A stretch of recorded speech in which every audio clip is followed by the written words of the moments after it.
నిద్రలో ఎన్నో కలలు వస్తూ ఉంటాయి.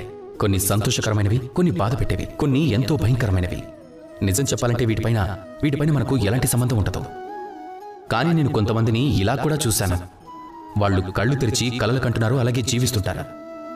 అలాగే వాళ్ళ దగ్గర విచిత్రమైన స్వప్న భవనం ఉంటుంది, అందులో వాళ్ళు నివసిస్తూ ఉంటారు. వాస్తవం ఏమిటి అనేది వాళ్ళు దాన్ని అస్సలు పట్టించుకోరు.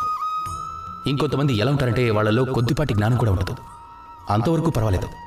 కానీ వాళ్ళు ఇతరులకు ఎలా జ్ఞానం బోధిస్తారు అంటే ఈ సృష్టిలో జ్ఞానం అంతా వీళ్ళ దగ్గరే ఉన్నట్టు. కొంతమంది ఇలా కూడా ఉంటారు, వాళ్లకు ప్రేమించడం తెలియదు, అది కూడా పర్వాలేదు.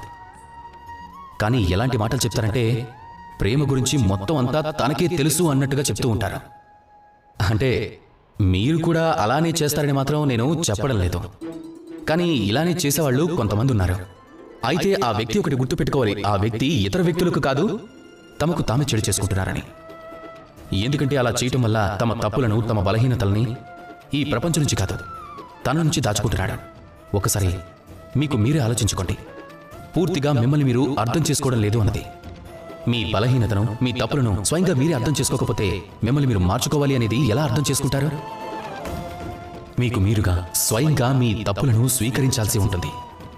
ఆ తర్వాతే కదా మీరు మనస్ఫూర్తిగా మారగలరు. కాబట్టి స్వప్నంలో కాదు, నిజంలో బతకండి, ఆనందంగా బతకండి. అలాగే నాతో ప్రేమగా చెప్పండి, రాధా కృష్ణ.